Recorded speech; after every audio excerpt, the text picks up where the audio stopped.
فلما استيئسوا منه خلصوا نجيا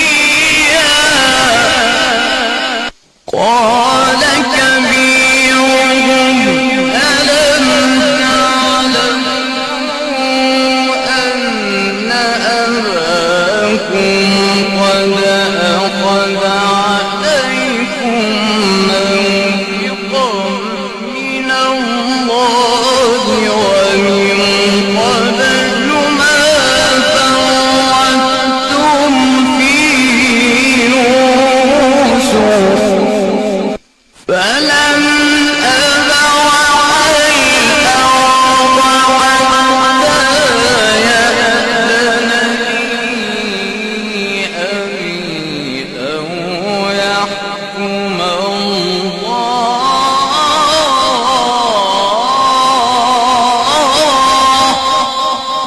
فلا